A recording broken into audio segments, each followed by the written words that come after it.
जय माता दी। आज है नवरात्रि का 8वां दिन और आज हम पढ़ेंगे 12वां अध्याय।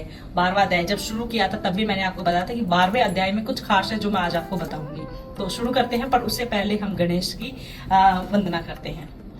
ओम गण गणपताय नमो नमः, ओम गण गणपताय नमो नमः, ओम गण गणपताय नमो नमः। 12वां अध्याय। द्वादश अध्याय में है माँ का आशीर्वाद। माँ ने जो आशीर्वाद दिया है वो इसमें है, जो मैं आपको बताऊंगी। सुनो राजन, तुम मन लगा देव देवी संवाद। माँ लक्ष्मी बोली, तभी करे जो मेरा ध्यान, निष्दिन मेरे नामों का जो करता है गान, बाधाएं उसकी सभी करती हूँ मैं दूर, उसे उसके गृह सुख संपत्ति भरती हूँ भरपूर। यानी कि माँ लक्ष्मी ने कहा जो भी मेरे नाम का गुणगान करेगा उसके घर में कभी सुख सुविधा की कमी नहीं होगी। अष्टमी नवमी चतुर्दशी करके एकाग्रचित मन क्रम वाणी से करे पाठ जो मेरा निज, उसके पाप व पापों से उत्पन्न हुए क्लेश दुख दरिद्रता सभी करती हूँ मैं दूर हमेश। यानी कि अष्टमी नवमी और चतुर्दशी इस दिन जो भी मेरा पाठ करेगा उसके पाप और उसे पाठ करेगा उसके पाप व पापों से उत्पन्न, यानी कि पाप जो किए हैं, जो कलेश हो रहे हैं, वो सब मैं दूर करती हूँ। दुख और दरिद्रता उसके पास कभी नहीं आती है। प्रियोजनों से उसका हो गया ना कभी वियोग, यानी कि जो उसके प्रिय है, जो उसके प्यारे हैं, उनसे वो कभी दूर नहीं हो गया। उसके हर काम में दूंगी मैं सहयोग। शत्रु डाकू राजा शस्त्र से वह बच जाए, जल में डूबे नहीं नहीं अग्नि जलाए। यानी कि ना तो उसको कोई दुश्मन मार पाएगा, ना ही कोई अग्नि जला पाएगी, और ना ही वो जल में डूबेगा। भक्ति पूर्वक पाठ जो पढ़े या सुने सुनाए, महामारी बीमारी का कष्ट कोई ना आए। जिस घर में होते रहे मेरे पाठ का जाप, उस घर की रक्षा करूं मेट सभी संताप। ज्ञान चाहे अज्ञान से जपे जो मेरा नाम, हो प्रश्न उस जीव को करूं मैं पूरे काम। माँ कह रही है कि चाहे थोड़े बहुत आप इधर उधर भी कर रहे हैं, चाहे आपको ज्ञान भी नहीं है, लेकिन फिर भी आप मुझे याद कर रहे हैं, तो भी मैं आपको अपना आशीर्वाद दूंगी। उसको जो वो चाहेगा वो पूरा करूंगी। नवरात्रों में जो पढ़े पाठ मेरा मन लाए, बिना यत्न किए ने सभी मनवंचित फल पाए। यानी कि नवरात्रों में अगर आप मुझे याद कर रहे हैं, तो चाहे आपने कोई यत्न भी नहीं किए हैं, तब भी मैं आपको आशीर्वाद दूंगी, तब भी आपकी मनवंचित इच्छा पूरी होगी। पुत्र पौत्र धन धाम उससे करूं संपन्न, सरल भाषा का पाठ है जो पढ़े लगाकर मन। यानी कि अगर आपके पुत्र पौत्र जो भी आपको चाहिए सब कुछ आपका बढ़ेगा, लेकिन जो आपको मन लगाकर अगर आप मेरा पाठ कर रहे हैं तो। बुरे स्वप्न ग्रह दशा से दूंगी उसे बचा, पढ़ेगा दुर्गा पाठ जो श्रद्धा प्रेम बढ़ा। भूत प्रेत पिशाचनी उसके निकट न आए, अपने दृढ़ विश्वास से जो पाठ मेरा गाए। यानी कि भूत प्रेत तक उसके पास नहीं आएंगे जो मेरे पाठ का जाप करेगा। निर्चुन सिंह व्याग से जान बचाऊं आन, राज्य आज्ञा से भी होने दूं न नुकसान।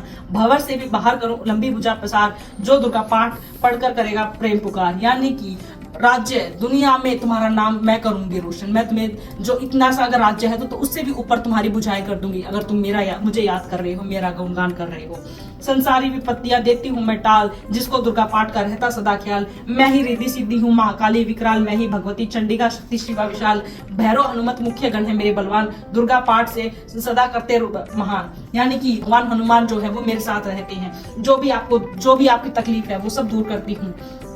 इतना कहकर देवी हो गई अंतर ध्यान से, सभी देवता प्रेम से करने लगे गुणगान। पूजन करे भवानी का मुंह मांगा फल पाए, जो दुर्गा पाठ को नित्य श्रद्धा से गाए। यानी कि अगर आप दुर्गा पाठ को गा रहे हैं तो जो भी चाहोगे मिलेगा। वरदाती का हर समय खुला रहे भंडार, इच्छित फल पाए जो भी करे पुकार। 21 दिन इस पाठ को कर ले नियम बनाए, हो विश्वास अटल तो वाक्य सिद्ध हो जाए। अगर आप दुर्गा स्तुति जो मैं पढ़ रही हूँ, अगर आप इसको 21 दिन कभी भी साल में अगर आप 21 दिन लगातार ब्रह्म मुहूर्त में अगर आप कर लेते हैं, तो जो भी आप कहेंगे वो सिद्ध हो जाएगा। 15 दिन इस पाठ में लग जाए जो ध्यान, आने वाली बात को आपकी जाए जान। अगर आप 15 दिन कर लेते हैं तो जो भी आपके जीवन में होने वाला है आपको पहले संकेत मिल जाएंगे, पहले पता चल जाएगा। 9 दिन श्रद्धा से करें न दुर्गा का पाठ, न निधि सुख संपत्ति रहे वो शाही ठाठ। अगर आप 9 दिन भी कर लेते हैं तो आपके घर में सुख संपत्ति आती है, शाही ठाठ रहते हैं। 7 दिन के पाठ से ही बल बुद्धि बढ़ जाए, 3 दिन के पाठ से ही सारे पाप मिटाए। मंगल के दिन माता के मंदिर करे ध्यान, जैसे ही मन भावना हो वैसा कल्याण। यानी कि आपको मंगलवार के दिन माता के मंदिर जरूर जाना चाहिए, उन्हें ध्यान करना चाहिए।